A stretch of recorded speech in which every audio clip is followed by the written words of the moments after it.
Good morning. Good morning, everyone. Oh, wow. I am letting you in here to a little part of my world as I'm getting ready to. Oh, it says I'm live now. I don't know if what I said before counted or not, but hey, good morning, everyone. And letting you into my little space, my world as I get ready to head out to my work this morning. And as I was getting ready, I was listening to a training as I'm preparing myself to enter into a certification for life coaching. And we have access to the training. So I'm prepping and just getting a feel for the content that's coming my way starting in February. And there was something that really stood out to me. And I know we talked about goals maybe about a week ago, and we talked about the motivation behind our goals and why are we afraid to set goals. So if you missed that one, you can scroll back and I think you can find that one pretty easily. But this morning, the Dr. Edie Wadsworth, she said something that really stood out to me. And it is as we think about setting goals and we're looking for we're, we're looking for something in the future to be this place where we will finally feel like, okay, I've arrived. I'm there. And so we set this target. Oftentimes we set this goal and this target, and then we start doing to move toward that. And the thing that she said today that was so powerful that gripped my attention is the simple reminder that even if it's 10 weeks, 10 months down the road, and we think we're trying to get somewhere, we are still going to be there. Wherever there is, we're still going to be there with our thoughts and our feelings because our thoughts and our feelings, what is happening on the inside? I like to say our heart conversations because our heart conversations involve not only our thoughts, but they involve what we truly believe and we demonstrate what we truly believe in any given moment. And it is common, and I've done it too, that we set this goal because we think there is going to be better. And we fail to recognize and see that what is happening inside of us, what is taking place in our current thoughts and feelings are really creating how we're experiencing anything at any given time. So I can set a goal. I can say, okay, I want to see myself like this 3 months down the road. But if I don't start paying attention to the heart conversations that are going on inside of me, if I don't start stepping away from all the distractions, if I don't start slowing down a little bit to where I can have some reflection to see what's going on, guess what? My thoughts and my feelings are not going to have an opportunity to transform. Therefore, my there is like a dangling carrot always out in front of me. You've probably seen those pictures before of the guy in a stagecoach or in a horse and buggy. And there's this dangling carrot out in front of the horse. And the horse doesn't know, but it thinks like it's always chasing after the carrot that it'll never obtain, right? But it's to move the horse forward. Here's the interesting thing that I'm learning with time and this false perception that we have of trying to get somewhere. When we truly begin to take a goal or a vision of who we want to be, it can even be a week from now or a day from now. You don't have to go big. You can, but you don't have to. Then we began to think, what are my current thoughts about that? How am I when I'm there? What if internally I already start thinking about what I will be thinking about when I'm there? How will I think? How will I feel? I know that might sound counterintuitive because we're always waiting to get there to feel something.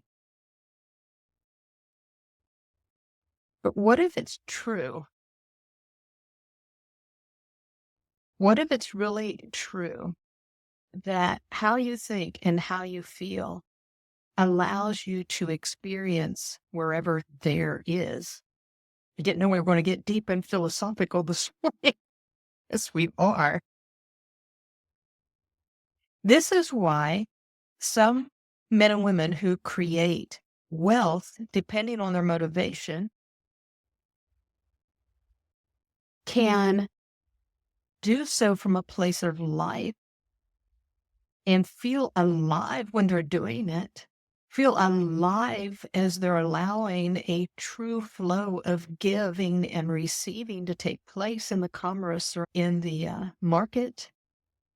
And why some, depending on how they're thinking and feeling inside, there are some that it doesn't matter what the dollar amount is or how much property they have obtained, it's never enough. Let's take health and wellness. There are some that feel like their ideal health is so far out in front of them. And so they're reaching for that in order to feel good.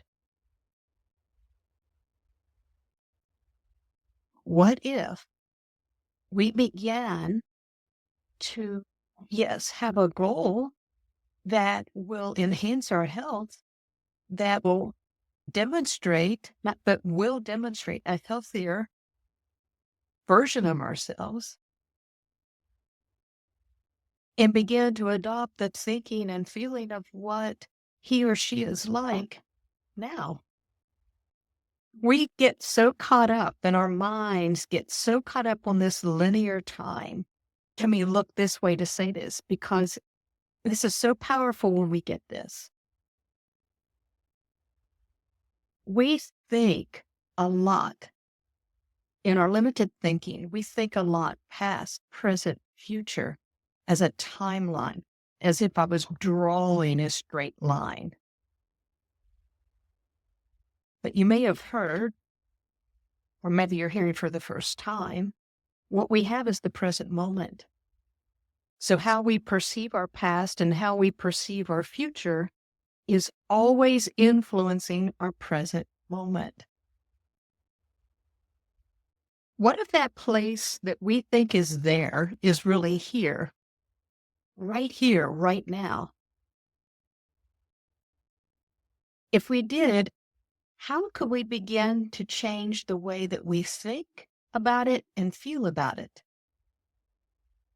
How can we begin to look at our future? I'm pointing to the past, at least on my end of the camera. So how can we begin to reframe our past? What I mean by reframing is letting go of what we need to let go of, the beating ourselves up, let go of the, oh man, I said I was going to do such and I didn't. Or here we go again, it's another year and what if we let that go? Because it's influencing our present moment, whether we realize it or not. What if we took a look at that, let go, acknowledge any progress that we made or anything that we do want to affirm there. Let's just acknowledge it, bring it into the present moment. And then what I've been inviting you to do is to think about what that place that we have called there, what it looks like. What if we began to bring that into the present moment? Because you do. Whether you realize it or not, you do. What do you mean by that? When you look into the future or you look at a goal that you are not moving toward, that means you're not thinking and feeling in and from it. you're seeing this gap, you're seeing this place called there. So when you strive or effort to try to do things without acknowledging how you're thinking and feeling about that or from that, it makes a big difference and it makes it hard. And then you've got to use a lot of mental strength and rigid activity. And you might achieve your goal, but it doesn't have to be that hard.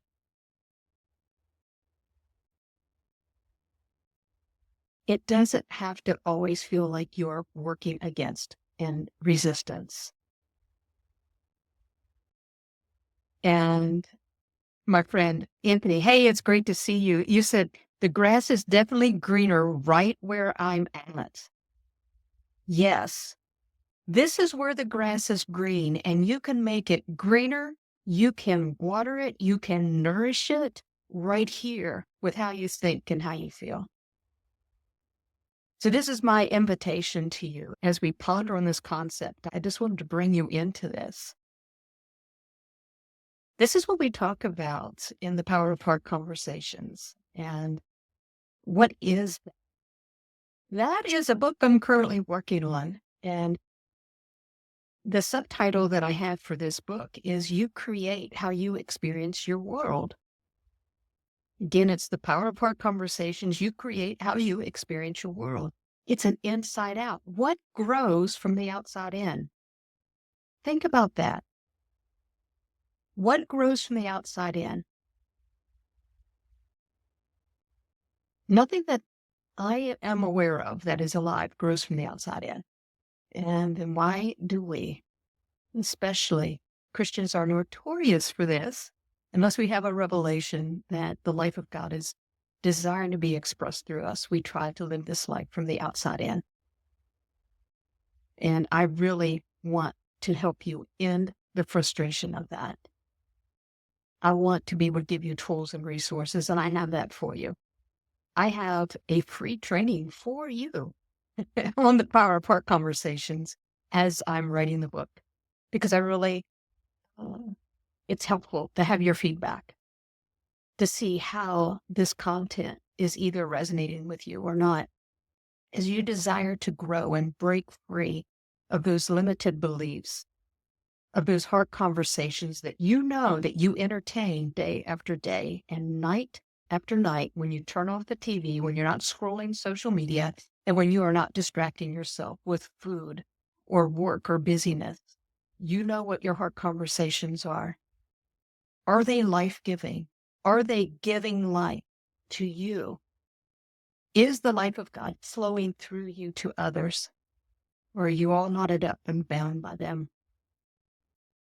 I truly believe that the Power of Heart Conversations can help you unlock that door that can help you stop living life from the outside in and learn how to grow from the inside out. Where can you find that? You can find it at our website, HigherWayU, that's the letter U.com. And I'll also put a link, an easier link for you right here in the comments that leads you straight to our community page. And our community page has the classroom right there. You'll be asked to create a username and password that's easy, and then you'll be right there. We are just launching this. I encourage you to dive in, check it out. The course is there for you. All right. Thank you for listening. I'm looking at the time. Getting myself together and heading out. Bye-bye, everyone.